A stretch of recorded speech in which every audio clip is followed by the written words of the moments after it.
MCR Pure Cotton Club, formals and casual shirts. Sunlandல சமைச்சா சக்தி தானா வரும். SVC ஆதித்யரா மூவிஸ் தயாரிப்பில் சங்கர் இயக்கத்தில் ராம்சரண் நடிக்கும் கேம் சேஞ்சர் ஜனவரி 10 முதல்.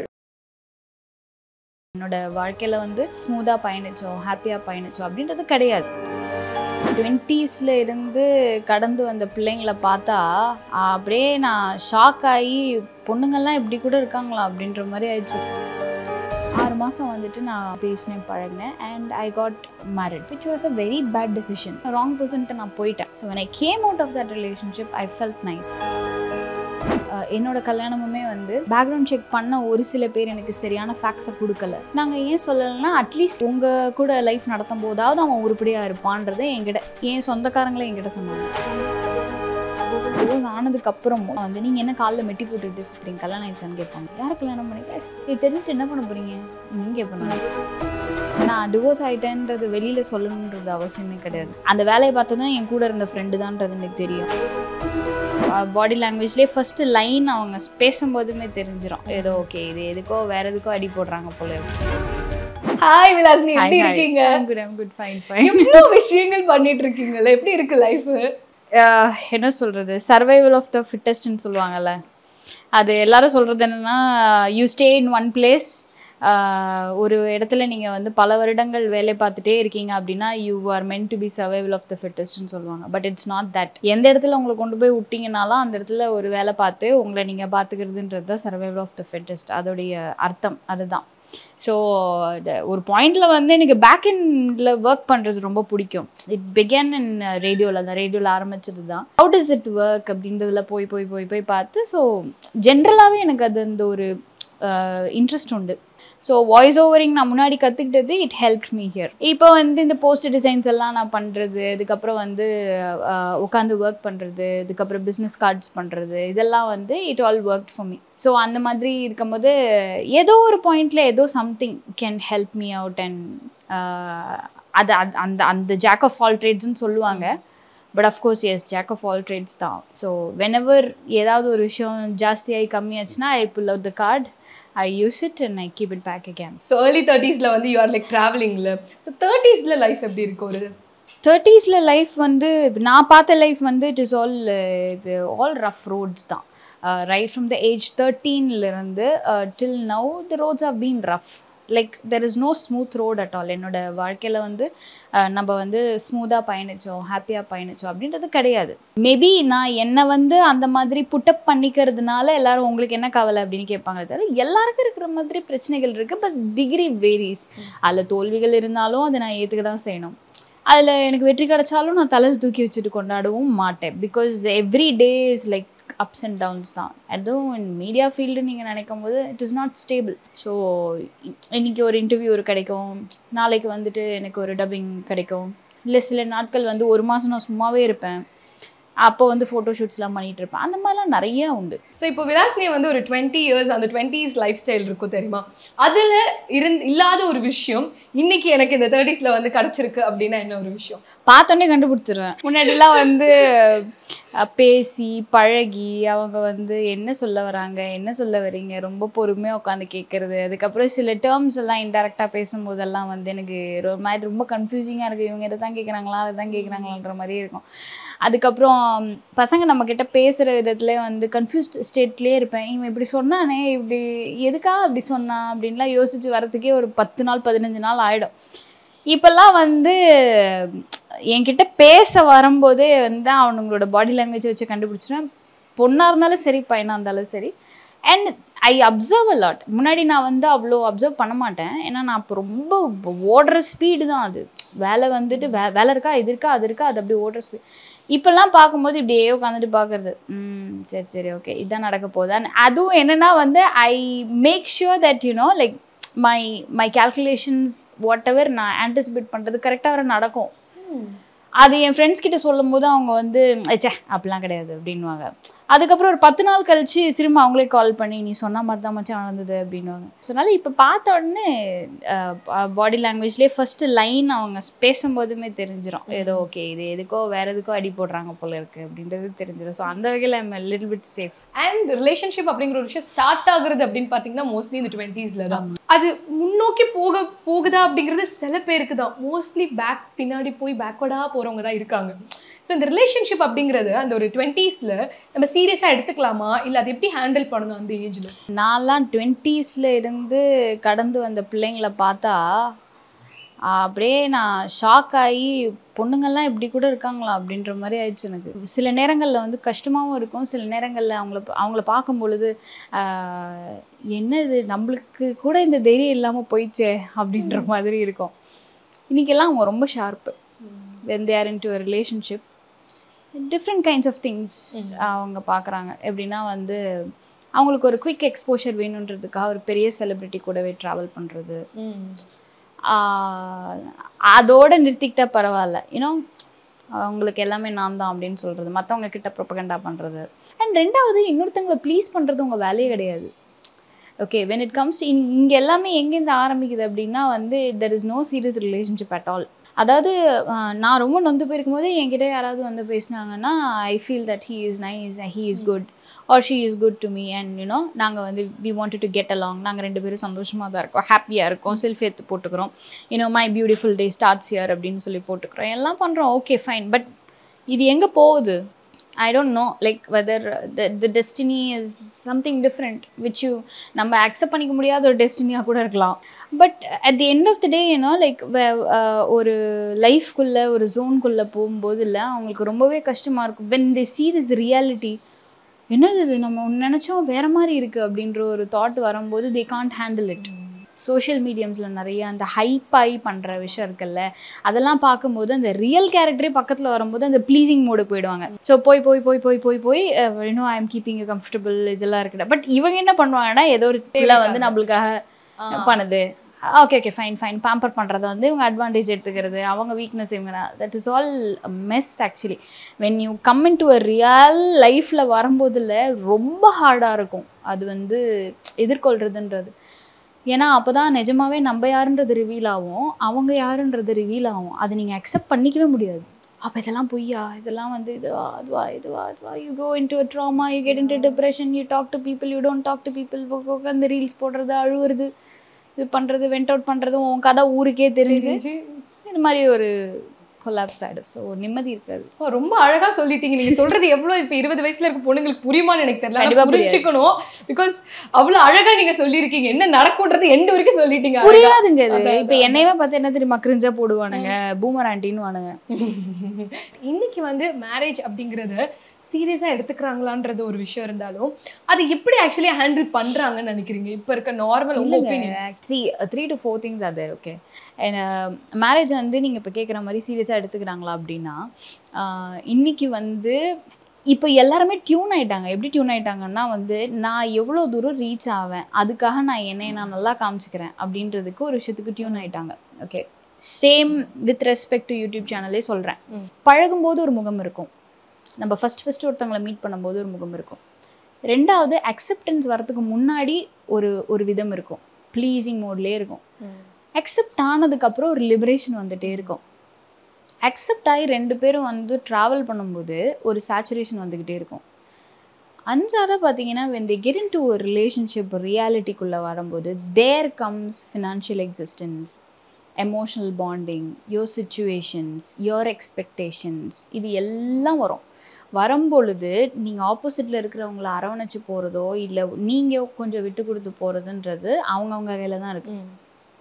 ஸோ பேஸ் எங்கன்னு பார்த்தீங்கன்னா மேரேஜ் லைஃப்பில் என்னை பொறுத்த வரைக்கும் இப்போது ரொம்ப quickly they get married and they get divorced is because எனக்கு வந்து ஒரு பார்ட்னர் வேணும், என்னை நல்லா பார்த்துக்கிறான், அவன் என்னை நல்லா பார்த்துக்கிறான்றதுனால I want him to be my partner.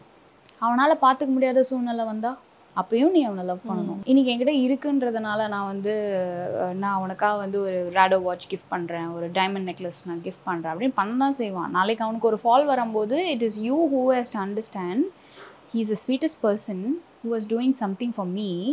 ஆனால் அவனுக்கு ஏதோ ஒரு ப்ராப்ளம், அதனால அவன் பண்ணல. இட் டசன்ட் மீன் தட் அவன் வந்து பண்ண மாட்டான்றது கிடையாது. அந்த அண்டர்ஸ்டாண்டிங் ரெண்டு பக்கமே இப்போ கிடையாது.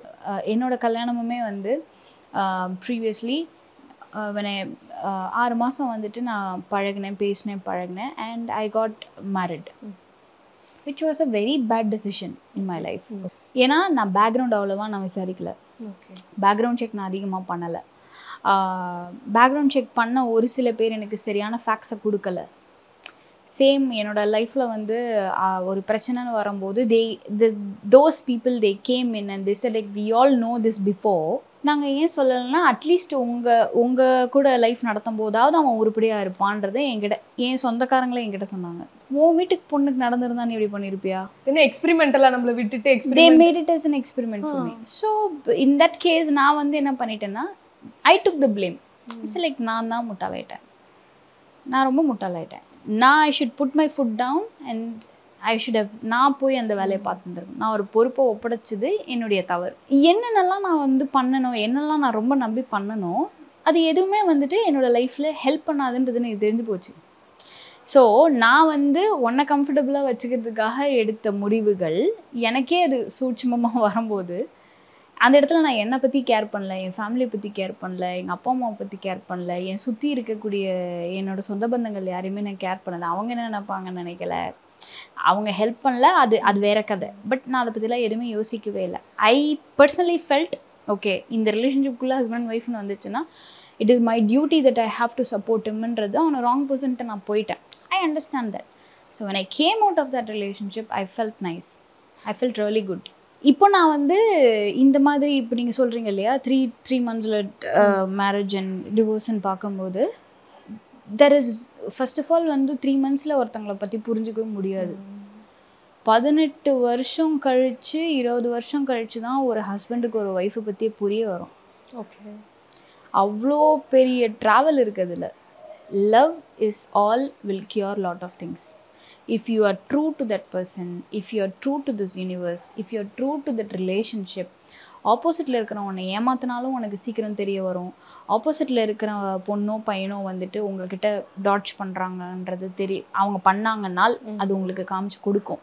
ஓகே, அந்த டைமில் நீங்கள் என்ன டெசிஷன் எடுக்கிறீங்கன்றது மட்டும்தான். You can never understand a person in 3 months. அது வந்து இட்ஸ் a wrong idea.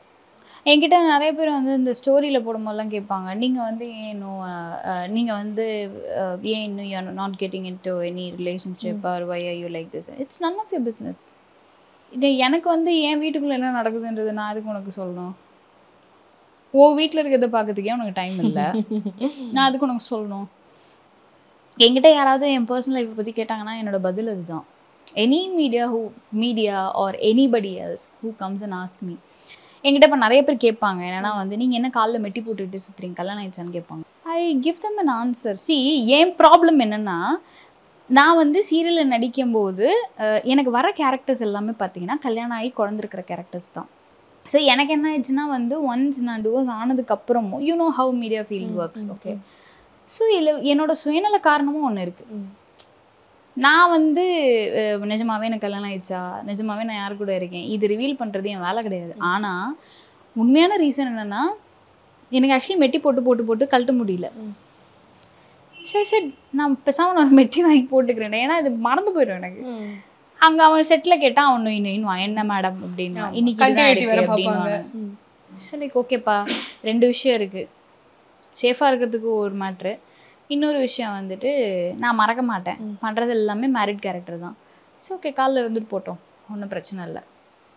இதை என்கிட்ட கேட்கும்போது எவ்ரிபடி இஸ் லுக், இல்லை உங்களுக்கு கல்யாணம் ஆயிடுச்சா, யார் கல்யாணம் பண்ணிக்க, எவ்வளோ சிம்பிளான விஷயத்தை அவங்க எவ்வளோ பெருசாக கேட்குறாங்கல்ல.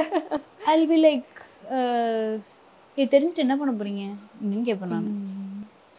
அதே மாதிரி தெரியாதனமாக வந்து ஒரு தடவை எங்கள் அப்பா என்ன பண்ணிட்டாரு, தீபாவளிக்கு இதுக்கு தான் நான் இங்கே நான் எப்பவுமே குங்குமம் வச்சுருப்பேன். எங்கள் அப்பா என்ன பண்ணிட்டாரு, இங்கே குங்குமம் வச்சுட்டு இந்த விரல்லையே இதுலேயே சம்திங் இருந்திருக்கு போல இருக்கு. அவர் வைக்கும்போது இப்படி வச்சுட்டார், வைக்கும்போது இந்த இடத்துல குங்குமம். நான் அதை கவனிக்கல. நான் வந்து வழக்கம் போல் 3 பேரும் சேர்ந்து ஒரு ஃபோட்டோ போட்ட போது இங்கே குங்குமம், என்னங்க உங்களுக்கு கல்யாணம் பண்ணிட்டீங்களா, நெத்தியில் குங்குமம் வச்சுருக்கீங்க. நான் அப்போ தான் நோட்டீஸே பண்ணுறேன். மெசேஜ் வருது எனக்கு, என்னடா அது அநியாயமாக இருக்காது. நான் அதுக்கப்புறம் என்ன பை மிஸ்டேக்காக அவர் வச்சிருக்கார் போல இருக்கு அப்படின்ட்டு இப்படி தொடச்சிட்டு நான் இல்லைப்பா எனக்கு கல்யாணம்லாம் ஆகலை. உங்களுக்கு என்ன அவ்வளோ க்யூரியாசிட்டி? எனக்கு என்ன என் லைஃப்குள்ளே என்ன வருது வரலன்றதுக்கு என்ன க்யூரியாசிட்டி? அது அவசியமே இல்லையே.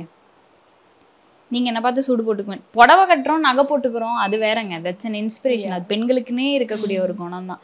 இந்த ட்ரெஸ் நல்லா இருக்குல்ல, இது எங்கே பர்ச்சேஸ் பண்ணுறீங்க? லைஃப் இல்லாமா என்னடா நீங்கள் கண்டென்ட் கிடைக்கலன்றதுக்காண்டி இதெல்லாம் பண்ணுவீங்களாடான்னு நான் விட்டுட்டேன். நான் அதுக்கப்புறம் சரி ஐ டோட்லி காட் எக்ஸாஸ்டட். என்னோட வாழ்க்கை மற்றவனுக்கு வந்து ஒரு கண்டென்ட்டோ ஒரு பேசு பொருளோ கிடையாது. லைக் எப்பயாவது நீங்கள் ரெக்ரெட் பண்ணியிருக்கீங்களா? ஏன்னா நீங்களே ஓப்பன் பண்ணனால I want to ask you this question. So நான் இப்படி வச்சு எங்கே பார்த்தாலும் இது ஒரு கண்டென்ட்டாக பேசுகிறாங்களேன்னு நினைக்கிறேன். அதை எப்படி ஆக்கிடுறாங்கன்னா, நீங்கள் கஷ்டப்பட்டு வந்த விதத்தில் என்ன நடந்ததுன்னு சொல்லி அதை நீங்கள் ஓவர் கம் பண்ணி வந்த அந்த ஒரு காலகட்டங்களில் அதை பற்றி சொல்லுங்க அப்படின்னு கேட்பாங்க. சரி இப்போ நான் சொல்லிட்டா என்ன பண்ணுவீங்க? அவன் அனுபவிக்கிறது அனுபவிச்சு தான் ஆக போகிறீங்க. இதை மாதிரி இப்போ நீங்கள் கேட்டிங்கல்ல 20s டூஸ் அண்ட் டோன்ட்ஸ், இதை நான் சொல்ல தான் முடியும். இது கேட்டுட்டு ஒரு சில பொண்ணுங்கள்லாம் பசங்கள்லாம் கேட்பாங்க நீங்கள் நினைக்கிறீங்க? They will skip it, they don't need it. But என்னோட கட்டாயம் என்ன ஆயிடுச்சுன்னா, ஆக்சுவலாக என் பர்சனல் லைஃப்பை நான் ஓப்பன் அப் பண்ணலை. It was the media who publicised it, it opened it. So I was forced to say what happened. இல்லைனா இது வந்து நான் வெளியில் சொல்லியிருக்க வேண்டிய அவசியமே கிடையாது. ஏன்னா அந்த நேரத்தில் எனக்கு வந்து மீடியா வந்து ஒரு தப்பான ரிப்போர்ட்டில் கொடுத்தது ரீசன் எனக்கு தெரியும். ஐ மீன் லைக் அது தப்பாக ஒரு விஷயத்த வந்து அவங்க சொன்னாங்க, ரியாலிட்டி என்னன்றது தெரியாமல் ஒரு விஷயத்த சொன்னாங்க. அந்த வேலையை பார்த்ததும் என் கூட இருந்த ஃப்ரெண்டு தான்ன்றது எனக்கு தெரியும். ஸோ அது வெளிவந்ததுனால I was forced by my legal advocates. They said you have to go and tell people that this all happen. So இது நீ சொல்லிடுமா அப்படின்னு சொன்னதுனால தான் நான் சொன்னேன். இல்லாட்டி ஐ டோன்ட் ஹாவ் எனி, எனக்கு அவசியமே கிடையாது. What I went through, what I wanted to. டைவர்ஸுங்கிறது எல்லா இடத்துலையும் நடந்துட்டு தாங்க இருக்கு. ஆனால் செலிபிரிட்டிக்கு யாராவது ஒருத்தவங்களுக்கு டைவர்ஸ் ஆயிடுச்சுன்னு வச்சுக்கோங்களேன், முன்னாடி செலிபிரிட்டின்னு சொல்லி செலிப்ரேட் பண்ணவங்க கூட அதுக்கப்புறம் ஐயோ டைவர்ஸ் ஆயிடுச்சு, என்னப்பா இவங்க இப்படி பண்ணிட்டாங்க எதிர்பார்க்கலாம், அவங்கள பற்றி ரொம்ப தப்பாக தான் பேசுகிறாங்க. விஷயத்துக்கு வரும்போது முதல்ல வந்து நான் டிவோர்ஸ் ஆகிட்டேன்றது வெளியில் சொல்லணுன்றது அவசியமே கிடையாது. பட் ஸ்டில் அதை நீங்கள் ரிவீல் பண்ணும்போது when you are alone, when you take out pictures from your Instagrams, and அது வந்து சில இதாக சொல்கிறல, நம்மளோட சில பாடி லாங்குவேஜ் அண்ட் கேரக்டரைசேஷன் வச்சு மற்றவங்க வந்துட்டு they decide on என்ன நடக்குது அப்படின்றது வந்து தெரிஞ்சிருது. ஸோ அது டிசைட் பண்ணும்போது either you should put your foot down and say it's something personal. எனக்கு டிவோர்ஸ் ஆயிடுச்சு நீ நினச்சியா நினச்சிக்கோ, ஆளை நினைக்கிறியா நினச்சிக்கோ, that is none of my problem. But you can't take any word from me. நீ என் வாயிலேருந்து எந்த வார்த்தையும் நீ வாங்க முடியாது. நம்ம அந்த மாதிரி இருந்துடணும். அப்படி ஒரு பேசு பொருளாக வந்துச்சுன்னு வச்சுக்கோங்களேன், போடா டேஷ்னு விட்டுருணும். நீ அந்த மாதிரி அவங்கள அந்த இடத்துல வச்சுருக்க. என்னை பற்றியோ இன்னைக்கு வரைக்கும் என்னை பற்றியோ என் பர்சனல் லைஃப்பை பற்றியோ இல்லை நான் என்ன பண்ணிகிட்ருக்கேன்றதை பற்றியோ யாராக இருந்தாலுமே என்கிட்ட பேசுகிறதுக்கு முன்னாடி ஒரு தடவைக்கு 2 தடவை யோசிச்சு இதை கேட்கலாமா வேணாமா, அவள் எப்படி ரியாக்ட் பண்ணுவா, என்ன பதில் சொல்லுவான்ற பயத்தோடு தான் என்கிட்ட கேட்பாங்க. அது கேட்கும்போதுமே வந்து எப்படி கேட்பாங்கன்னா வந்து கொஞ்சம் அதெல்லாம் தெரியும் சிஸ்டர், நீங்கள் எவ்வளோ தூரம் கஷ்டப்பட்டீங்கன்னு தெரியும், பட் அது என்னென்னா அப்படின்னு அப்படித்தான் மழுப்பி கேட்பாங்களே தவிர தெரியும் இந்த நக்கல் பேச்சு என்கிட்ட இருக்கவே இருக்காது. பிகாஸ் நான் உங்களை எந்த இடத்துல வைக்கணுமோ அந்த இடத்துல வச்சுட்டேன். அது யாராக இருந்தாலும் சரி. எல்லாருக்கும் கஷ்டம் இருக்குது, எல்லாருக்கும் ப்ராப்ளம் இருக்குது, எல்லாத்துக்கும் பயங்கர பிரேக்கெண்டுன்னு ஒரு விஷயம் இருக்குது. ஒட்டஞ்சு போயிருப்பீங்க, ஓகே ஃபைன், ஐ அக்ரி. ஆனால் உன்னோட டிகிரி ஆஃப் சஃபரிங் வேறு, என் டிகிரி ஆஃப் சஃபரிங் வேறு. நான் அதை கம்பேர் பண்ணிக்க முடியாது. உன்னுடைய இழப்பு அந்த வலி உனக்கு மட்டும்தான் தெரியும். என்னுடைய இழப்பு அந்த சூழ்நிலையில் எவ்வளோ பெரிய வலின்றது எனக்கு மட்டும்தான் தெரியும். நீ அதை வச்சு வியாபாரம் பண்ணுறதோ நீ இதை கமெண்ட் பண்ணுற இடத்துல நீ கிடையவே கிடையாது. So people should say and put a word, it's done, don't talk about it to me. வேறு ஏதாவது பேசணுமா உனக்கு, அப்படி போயிடணும். இன்னொரு விஷயமும் இருக்குங்க, இஃப் யூ ஹேவ் உங்களுக்கு வந்து என்னை காயப்படுத்துறதுக்கு உண்டான ரைட்ஸ் இருக்குன்னா உன்னை நான் திரும்ப காயப்படுத்துறதுக்கு உண்டான ரைட்ஸும் உண்டு. நீ என்கிட்ட இருந்து அதை எப்படி எடுத்துக்கிட்டியோ நான் அதை உங்ககிட்ட இருந்து எடுத்துப்பேன். எடுத்துக்கணும். சில பேர் பண்ண மாட்டாங்க. என்ன பண்ணுவாங்கன்னா அவங்க பேசிட்டாங்க அப்படின்வாங்க. என்கிட்ட வந்து உடனே நான் வந்து அவங்க ஹர்ட் ஆகிடக்கூடாதுன்றதுக்காக நான் வந்து எதுவும் சொல்கிறதில்ல அப்படின்னு. ஏன் எதுக்கு அப்படி இருக்கீங்க? அவங்க வந்து நீங்கள் ஹர்ட் ஆகிட போகிறீங்கன்னு ஏதாவது சொல்லாமல் இருக்காங்களா? இல்லை யூ ஸ்பீக் அவுட். சில பெண்களுக்கு வந்து பார்த்தீங்கன்னா ஃப்ரீயாக இருக்கணும், அவங்களோட ஓன் ஃப்ரீடம் என்ஜாய் பண்ணணும்னு ஆசை இருக்கும். ஆனால் இந்த சொசைட்டிலாம் என்ன சொல்லுதுன்னு நினச்சி மேபி கொஞ்சம் பின்னாடி அவங்க தயங்கி நிற்கலாம். ஆனால் there is a life, beautiful life. Like நிறைய பேர் நம்ம பார்க்குறோம் டைவர்ஸ்க்கு அப்புறம் பார்த்தீங்க அப்படின்னா அவங்க லீட் பண்ணக்கூடிய அந்த ஒரு லைஃப் அவ்வளோ அழகாக இருக்குது. அதுக்கு முன்னாடி கூட அவங்க அவ்வளோ போல்டாக நிறைய விஷயங்கள் நான் அனுபவிச்சிருக்கேன். ஆக்சுவலி நான் வந்து எப்படி அனுபவிச்சேன்னா, எங்கள் அம்மாலாம் பார்த்து அசந்து போயிட்டாங்க. I was too plumpy when I was struggling. நான் இப்போ இருக்கிற இந்த பாடிலாம் கிடையவே கிடையாது. இவனை விட மோசமாக இருப்பேன். இது வந்து இந்த குண்டருக்கானே இவனை விட மோசமாக இருப்பேன். மூஞ்செல்லாம் இப்படி இருக்கும், உடம்புலாம் அப்படி இருக்கும். Once after I walked out from that house I set I don't need this life. எனக்கு வேண்டாம். 100% I am getting divorced. I will follow it up and I will get it done. இதுதான் நான் சொன்னது எங்கள் அம்மா கிட்ட. நான் வெளியில் வந்த நாளுக்கு அப்புறமா my body condition went to normal, my physique went to normal. எனக்கு நீங்கள் நினைக்கிற மாதிரி இந்த உடல் பருமன் அதெல்லாம் எதுவுமே கிடையாது. என்னோட மென்டல் ஹெல்த்லேருந்து, என்னோட எமோஷ்னல் வெல்பீங்லேருந்து everything was set normal, very normal. அதில் ஒரு ஸ்பீட் வரும் பாருங்கள் லைஃப்பில். அந்த ஒரு ஸ்பீடில் யார் குறுக்க வந்தாங்கனாலும், வேறு இன்டென்ஷனோட குறுக்க வந்தாங்கனாலும் காலி. ரொம்ப கஷ்டமாக இருக்குது சொல்லும் போது. அது மனசில் வந்து ஒரு ஃபீல் வரும் பாருங்கள். அது வந்து எப்படின்னா, நம்ம வாழ்க்கையில் நம்ம எடுத்த ஒரு முதல் டெசிஷனில் அது stand up for my self மாதிரி இல்லை நமக்கு. ஐயோ, அது வேற மாதிரி இருக்கும். அது வந்து that will be you will be இந்த டாப் ஆஃப் த வேர்ல்டு தான். அது ஏதோ ஒரு சாதிச்ச ஒரு ஃபீல் இருக்கும். இட் வாஸ் பியூட்டிஃபுல் கான்வர்சேஷன் உங்க கூட. கண்டிப்பாக பல பெண்களுக்கு வந்து அவங்களோட ஓவரால் லைஃப் ஜேர்னிலே வந்து உதவுற மாதிரி அவ்வளோ அழகான விஷயங்கள் சொன்னீங்க. Thank you Vilasini. Thank you so much Annie. MCR Pure Cotton Club, formals and casual shirts. சன்லேண்ட்ல சமைச்சா சக்தி தானா வரும். SVC ஆதித்யரா மூவிஸ் தயாரிப்பில் சங்கர் இயக்கத்தில் ராம்சரண் நடிக்கும் கேம் சேஞ்சர் ஜனவரி 10 முதல்.